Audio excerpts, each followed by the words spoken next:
grupo californiano Linkin Park acaba de lanzar su nuevo disco Minutes to Midnight.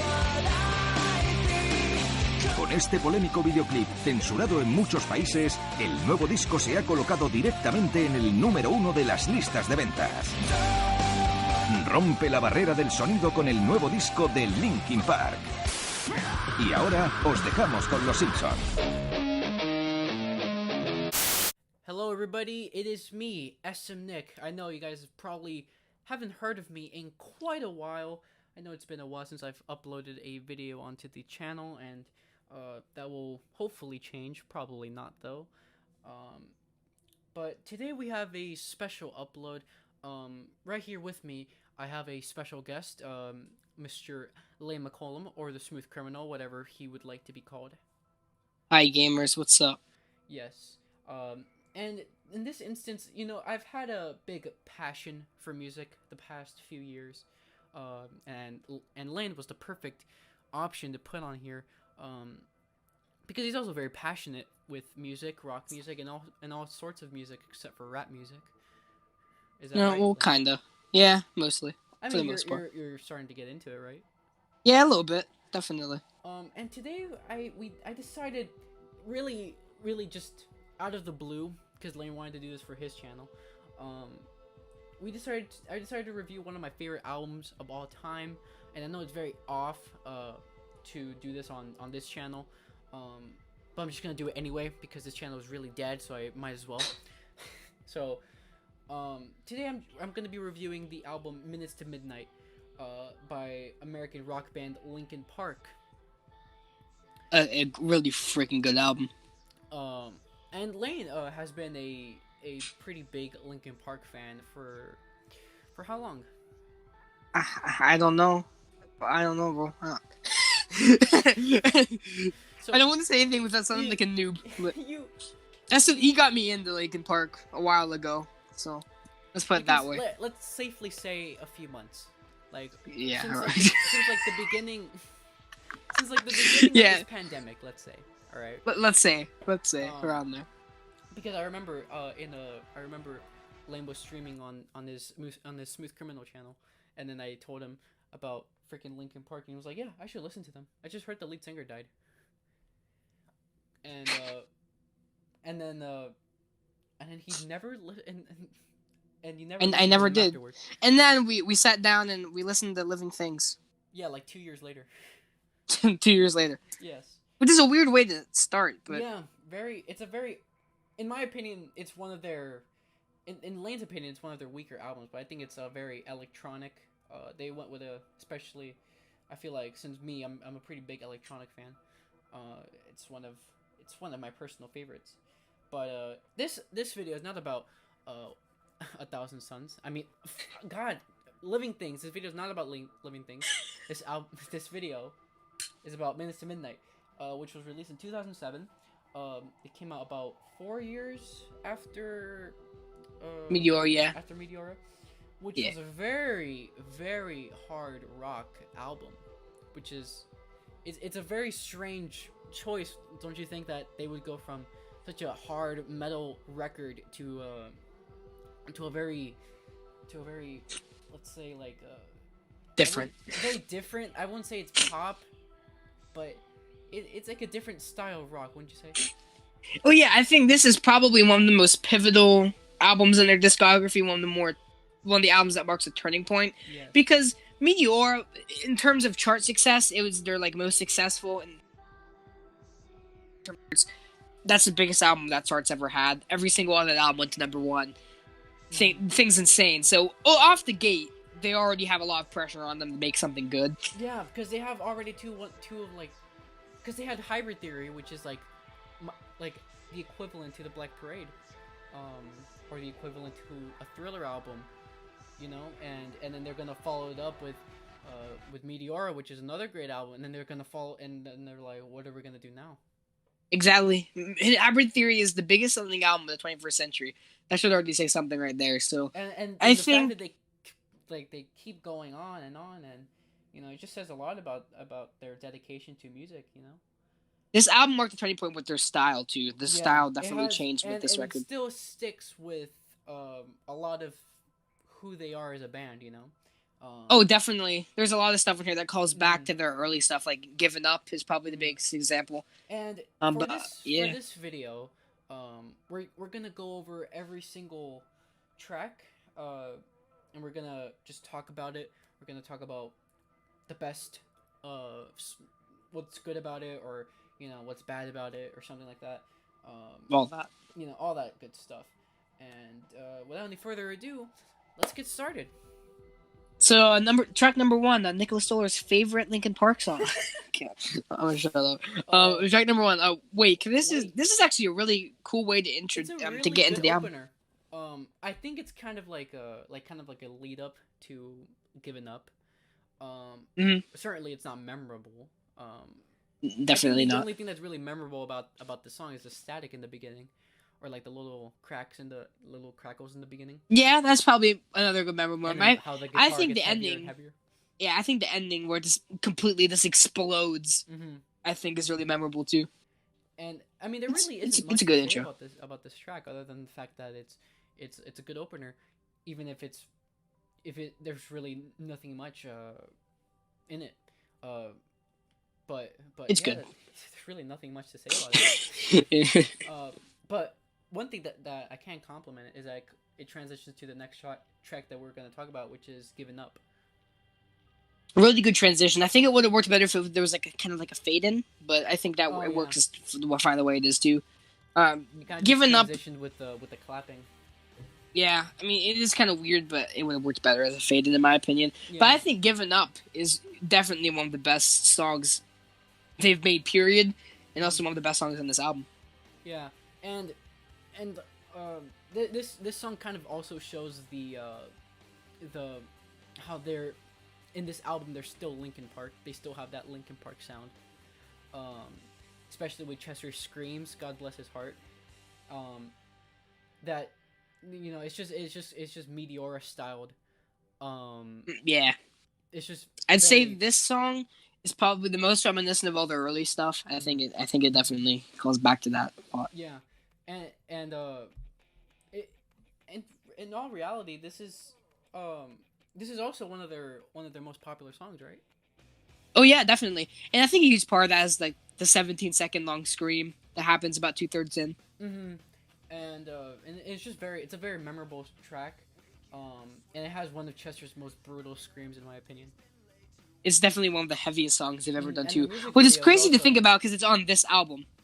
Yeah, it's such a the weird thing about this album is that it has such a weird it's like the one thing that is off about this album is that it doesn't really know what it wants to be. Really. And I think the band was kind of like that too, where they didn't even know what they wanted to do next. They knew that they wanted to do something different, but the way they went about it was kind of weird. There's a lot of different genres on this album, a lot of different styles of music. And yeah, it's just, and which is, I don't even know what else to say about this, but yeah, it's just a really good song. And what would you rate it? This is at least a 9 for me. You get a 9. 8.5 to a 9, yeah. This record? It's definitely one of the highlights. I think it's interesting though too that they put this at the beginning. Yeah, I mean, it works. It works. Yeah, and I'm not saying it doesn't work. I'm just saying that it's weird because you put this at the beginning, and people who didn't hear the singles, which it's kind of hard not to hear singles when Linkin Park releases them because how big they get.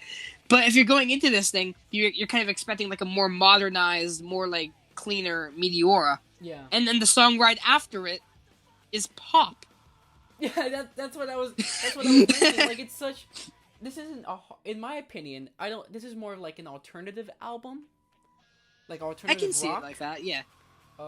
More than really a hard rock record, because this has some hard rock songs in here, like Giving Up, No More Sorrow, but that's really it.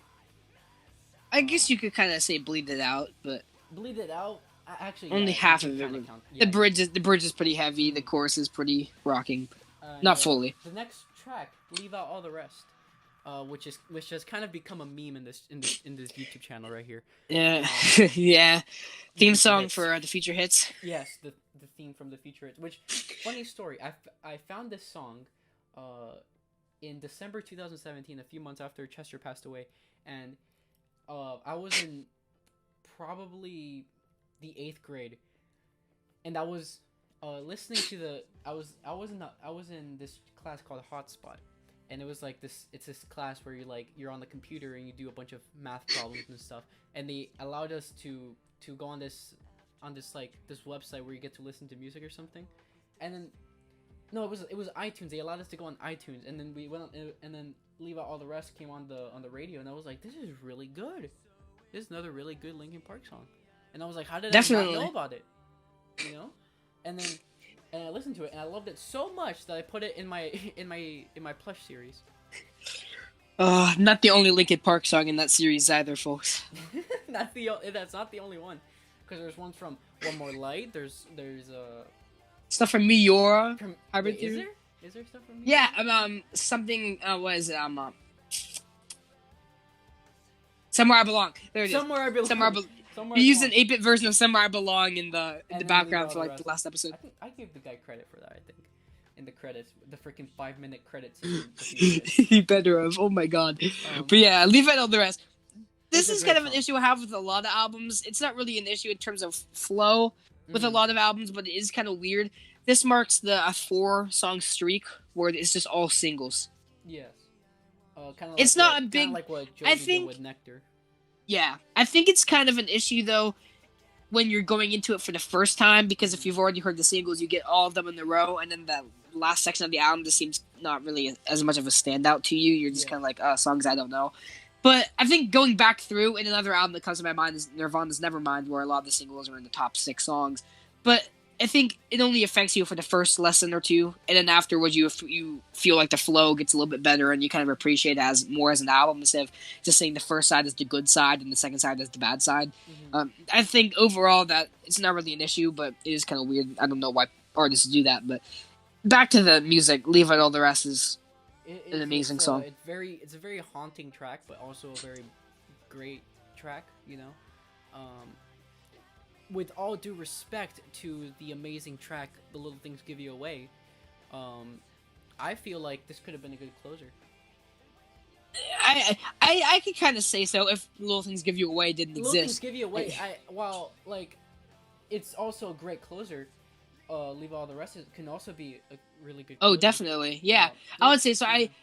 This was a song that got me back into the album, because I first heard this and I was kind of like, in terms of the album, I was kind of like, which I have no clue how. Yeah. But then I came back and I was watching a documentary or whatever on YouTube about Linkin Park, and they were playing this song in the back, and I'm just going, I gotta check this thing out again. And really got me back into this album. This is definitely a standout for me. Yeah, and it's just a really good song, and they're really the weird thing about Linkin Park song is that it's very hard to describe what's so good about it. Besides, Chester's vocals, I think, are a good standout on here. He shows off his vocal range in here because the verses are really low. He uses a low register, and then the chorus, he gets really high up there. It shows that Linkin Park isn't just a hard rock screamo band, as many people like to say it is, right? And oh yeah, when it's really a very, it's really more of a really alternative band if you really think about it. See, well, I think that Hybrid Theory and Meteor are definitely up there in terms of their best, in terms of quality. Mm-hmm. I think if they had done another album like that, it would have gotten a little too grating and a little old. Because it already got old after the first 2 albums. If you listen to their discography back-to-back, those first 2 albums are really grating right next to each other, right? You feel like you need something else. And they did give some variety. They did give some variety on Meteor, somewhat, with stuff like Nobody's Listening. Yeah. They did even more, because, the only really diverse tracks on there are, like, maybe Hit the Floor, kinda, and Nobody's Listening, are really the only songs I can really think of that are kind of diverse, but this album definitely pushes that, and this is the first example of that on the track list. Leave out all the rest. And it just shows, like, the great vocal range from Chester, and it's just 3 great tracks in a row, and yes, I'll count Wake. Because I guess I'll combine it with Giving Up, I guess. Yeah. Next track, Bleed It Out. Alright, this song is kind of one that I am a little mixed on. Not because I don't hate, but yeah, that's not because I don't like it or anything. I really love this song, but it is a song that gets a little old after a while, and I think that's because it is overplayed. It's played a lot. It is played a lot. It's not to say it's a bad But song. It's just really not overplayed. bad. It's kind of like, in my opinion, like Michael Jackson's Thriller. I don't think it's a bad Mhm. song. In fact, I think it's great. I think it's timeless. But Mhm. but people play it so much. I mean, I can listen to this song and have a good time. Yeah. Mike's rapping on here is top notch. This is actually the first time in the album that we actually hear Mike rapping. Yeah. Because this is another thing they did with this album. In the first two albums, it was kind of, they had a formula going where Mike would do some rapping, Chester would do some singing, they would come together near the end or whatever. But on this album, there's not really a lot of Chester and Mike on one song. Yeah, The only songs I can really think of on this album are like "Bleed It Out," maybe whoever does the chorus on "Hands Held High." I don't know. There's really you like can hear it's probably the whole band. yeah, but then I guess that counts. But there's not really any songs on this album where they're both doing the thing they did on the previous albums, which is actually really cool. And I think it was a good step. It's probably one of my favorite Mike and Chester songs. Recently, for the Hybrid 3 20th anniversary box set, we got Picture Board, which was a song that so many fans have been waiting to listen to since Hybrid 3 was out, for like 20 years. And we finally got it. And I think that song, Picture Board, is probably one of the best Chester and Mike songs. Yeah, I came back to that recently, and I really, really love that song. Yeah, but it's one of the highlights of that box set. It's just so much rarities and so many. Well, not even hearing that song alone, just seeing it on the track list, it's already a standout because of how many people wanted it. Yeah, but Bleed It Out I love the music video. I love the it's like a club or like a party or something, and it's like and I like how from Leave All the Rest it has like the little like it's like the sound of Chester party sounds, people like talking. Yeah. And it's just a good transition. This is one of the most catchy songs they've ever made. Yeah, I bleed out, dig it deeper, just to feel. Yeah, it's really catchy. And Mike's the bridge on really here, catchy. the bridge on here is surprisingly heavy for a song like this. It's just really, there really isn't much else to say about this track besides I like the heaviness in the end. I like Mike's rapping, and I like Chester's in the chorus, and the music video is pretty cool. Yeah. Next track, Shadow of the Day. It's such a weird there we go again. Yeah. I think it was a bold move for them to release this as a single. Shadow of the Day, great music video, and it's a very depressing song. But it's really beautiful. It used to be one of my favorites. It slowly dropped down because a lot of the other songs I think are better. But this is actually one of the most beautiful songs they ever did. And great lyrics. It's honestly great lyrics from Chester Bennington. It's just overall one of the most haunting songs he ever wrote. Really, really haunting as well, considering what ended up happening. And it's just a great track. You know, love the instruments. I love the guitar in there. And yeah, that's Shadow of the Day. Very, very amazing song. It really, very much a standout, I'd say, for me too. Yeah. A lot of people's favorites is also Shadow of the Day. Next up is the Transformers song. That one Transformers song. That one song that people know from Transformers. What I've Done. What I've Done. This is one of Linkin Park's most iconic. You have to. Yeah, definitely. I'm pretty sure this was the lead-off single too. Yeah. This song is iconic. Not just like from Transformers or anything, but like the music video. And yeah, it has like the band like performing with all this like footage of like disasters and stuff happening. Yeah. And it's and Chester's vocals again, it's just great, and it just shows like what type of band they were, like not just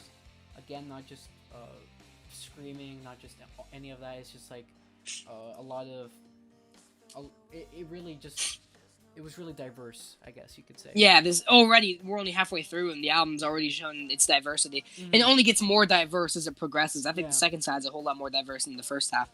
Yeah, and I love Mike's at the end with the little nas at the end. I think it's really catchy. I love the I just love the music video. I don't know why. I just love the music video. Any music video that just shows like disasters or anything like that, and like sings about it and how bad they are. I don't know. I just like it. And yeah, I didn't even know about it from Transformers. I literally saw this. I literally heard this song for the first time in the Spider-Man compilation video. Yeah, actually, and that's how and then when I first heard it again, I was like, this sounds very familiar. And it's the song from that Spider-Man video I watched. And I was like, Spider-Man 9. compilation video. It was like from a freaking Spider-Man cartoon video. It was like, oh my god. And it was like Spider-Man turning into freaking Black Spider-Man from like a freaking cartoon. And that's the first time I heard this song. It was like, See, I've never even seen the Transformers movies, so I don't know. I didn't know from there. So next song, Hands Held High. This is one of my favorites. This was one of my favorites instantly. You think that? I remember when I first listened to this album. Well, not my first time, but when I listened to this album with Lane, he said he really liked the song. And I still do. This is one of my favorites on this whole album. I didn't find it that interesting. I thought it was beautiful. But I didn't. He gave a good comparison that this is kind of like this Linkin Park's like Heal the World, you know. Yeah, but they have so many of those types of songs. They do have a lot of them, but I think this is one of the centerpieces in terms of that topic. This is like, I don't know. I don't know. I like the message of it. It's a really nice song. If you know the lyrics to sing along to, the chorus, like the oh man, I think that's really beautiful. I think it's a really nice sounding song overall. The lyrics are really good too. Whoever wrote it, I'm pretty sure Mike or Chester wrote it. I'm pretty sure Mike wrote the yeah, the Mike rapping. probably most likely wrote it. Yeah, great stuff. I think it's unique though that it's an all Mike song. Mike does all the vocals on it and all rapping. It's a really good song. One of my favorites on this whole album. Yeah, the chorus is great. Great track and yeah. No More Sorrow. This was never one of my favorites. I liked it. I thought it was good. I like the. It's weird. It's weird hearing, this after Hands Held High. That's the thing about. Yeah, but then you kind of have to be like prepared for that sort of stuff with this album. How are you gonna go from a very, very slow song to a very, very, very fast, heavy song? Yeah. And it's a good song, and I think Chester's just goes all out in this one. I think this is one of his best vocal performances, especially on the bridge. Thieves and hypocrite. Yeah, he does a really good job on the vocals here. Very catchy. Oh, definitely. Yeah, no more. Yeah. It's very very catchy song. And I heard this song was about PETA or something. Like really? That. Yeah, I heard it was like about like it was like you could hear it in the lyrics where it was like trading money for lies or something, like how it was like false advertising or something. Yeah, replacing freedom with fear, trade money for lies. Yeah. It was something like that, or like fake advertising or something. I see lies and thieves abuse power with greed. Yeah, I can see it now. That's what the song was about. And so I guess it kind of makes sense like that, going from a Hands Held High, which is a song about like coming together, to a song about like greed and like, you know, things that are. Which, if you think about it, this album is a very political album. Oh, definitely. This was in the Bush era, so they obviously everyone had a lot to say about that. But they Linkin Park also had a lot of things to say about that, which we'll talk about in the ending song. But yeah, that's well. All of that type of stuff that happened is represented very well in this album. I think that's a great way for them to talk about it in songs like this. Next song is probably one of my favorite songs of all time, Valentine's Day. Oh yeah, this wasn't one of my favorites when I first heard it, but it slowly crept up into like my top 5 on this album. Like, this This is is a one of great my song. favorite Linkin Park songs ever, because it helped me during a very weird time of my life, when I was going through some stuff, and it really helped me a lot. Even though what I was going through had nothing to do with what the actual meaning of the song was. 'Cause the song Yeah, this is it's about Chester's father, dad. right? Yeah. But still, it helped a lot. And it's just a very, very good song. And Yeah, I we can like all I like agree on how that. it's kind of slow in the first 2 minutes, and then it kind of breaks through with the on a Valentine's Which is Day for mostly the like last the like minute. ending, which is like the ending bit where it kind of fades out, I guess. Actually, it doesn't Yeah. fade out, but kind of, you know what I mean. The ending part that's where it ends. Like I love that. That's probably my favorite. That's like the best part in my opinion. And there really isn't much to like. What I really like about it is like it's so simple with the guitars and with with like low like drums, and that's just what I really like about it. The bass, like the very haunting guitar and the drums. That's what made it. That's what sold it for me. Like, and then at the end where it just comes all together, you know. Yeah, no, it just comes into one big climax at the end. It sounds amazing. And then next song, In Between, which this is one that we have conflicting opinions. Well, not conflicting opinions, but we have controversial opinions about. With me, it's good, but doesn't need to exist. That's kind of my stance on it too. Yeah. I feel like it's not it's bad. good. It would be good if Mike had released it like solo later on. It doesn't work on this album. It's just kind of there. It's kind of boring, really bland. Like, this doesn't even need to be in this track listing. Like, this, it could have gone from Valentine's Day to In Pieces, and that would have been fine for me. This honestly, this seems like filler to me. It's just kind of there. It just kind of exists. No reason for it to exist. The lyrics are good, but it could have been gone about in a different way. I guess it would work better as a solo Mike song, which it pretty much is. But if you release it later on, solo, but yeah, it's just kind of here. He released a lot of songs that were from the One More Light era, and into Post Traumatic, I think. Yeah.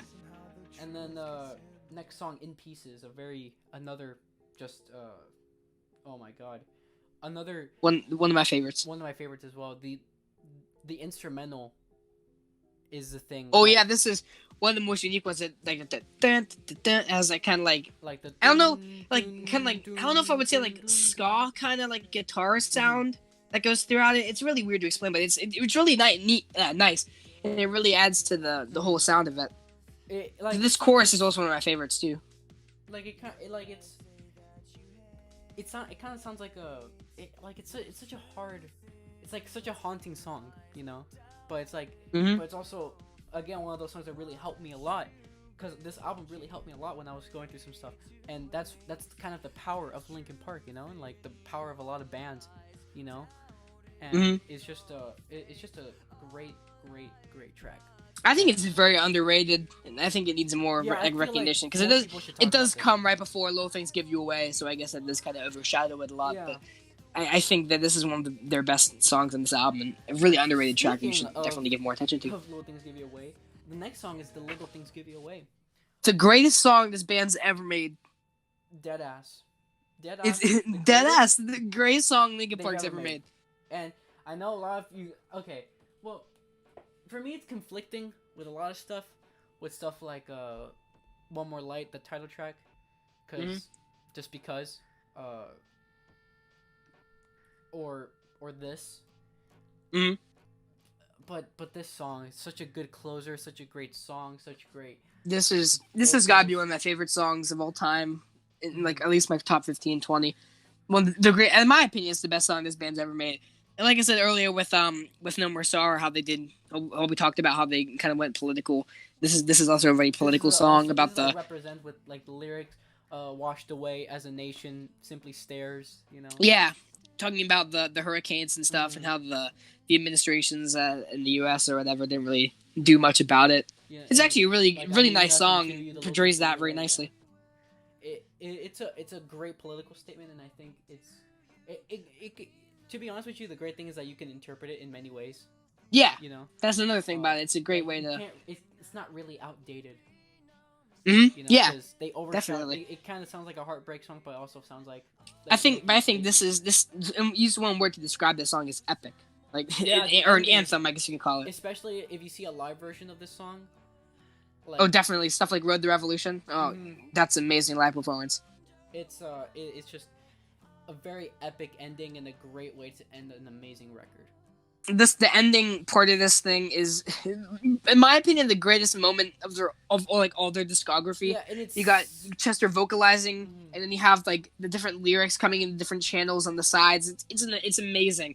The instrumental goes away and it's just the acapella at the end, and it just cuts off. And it's one, in my opinion, one of the greatest moments of all their discography. And it's so underrated. It is very underrated. Nobody talks about this song. Isn't that crazy? That's a shame. Isn't that crazy? This seems like it should be one of their biggest songs.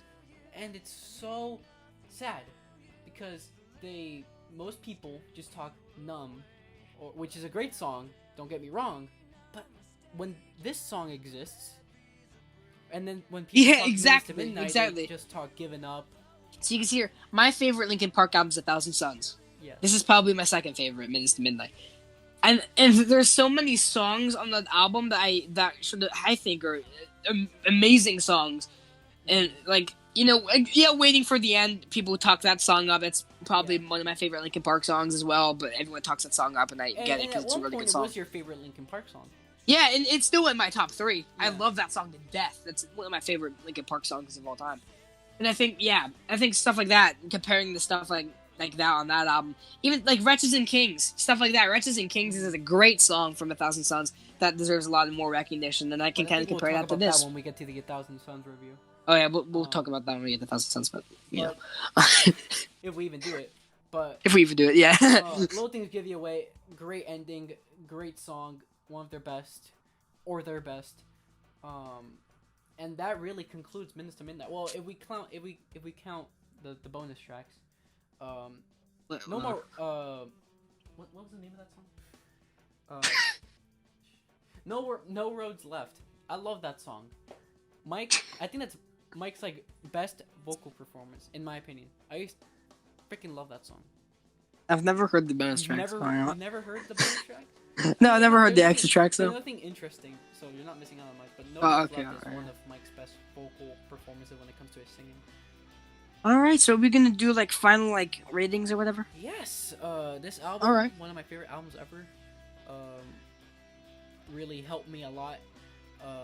I'll give it just to be considerate, to not be so biased. So I'm not gonna give it a 10 out of 10. I'll give it a 9.5 out of 10. Okay, I have some things. So I don't think this album's perfect, and I think the biggest problem is the track listing, the order, the consistency. Yes. I mean, yeah, I love albums where they change it up every song. Mm-hmm. There's something that Beck said, which I don't know if you know who Beck is, but he said that he would buy albums and he'd always get disappointed because a lot of the songs like kind of sounded the same. And so when he did albums, he kind of wanted each song to stand out on its own, and I admire that a lot.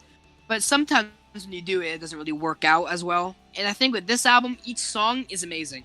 Yes. Well, I guess except in between. But like even then, that song isn't horrible or bad. Yeah, I can at least get some enjoyment out of it. Skippable. I think each song is different, but it's really, really different. There's a stark difference each song, and I think that does kind of hurt the flow a bit. Like, some songs fade into each other and fade out and all that, but the flow in here overall isn't very good. Yeah, but then it just kind of gives up at the end. The consistency, but honestly, great album. Honestly, one of amazing. But yeah, definitely. Yeah. So what would you rate it? I give this album. I'm trying to be fair. I'll give it. I was gonna say 7.5 to a light 8, but I'm saying probably like an 8. I give it an 8, maybe an 8.5. That's pretty fair for now. 8.5 out of 10. Yeah. Well, yeah, guys. What are you guys' thoughts on this album? If you guys have heard it, maybe put a comment or something. This will probably also be uploaded on Lane's channel as well. Yep. So put your comments down below, and And yeah, hopefully I get to do more of these because this was actually really fun. Very fun. And I hope to come back and do more YouTube stuff in the future because I miss doing it. Even though I don't really have an excuse for not doing it. But yeah, I'll be coming back very soon. And I hope to see you guys again soon. Peace. Bye, gamers. Bye, gamers.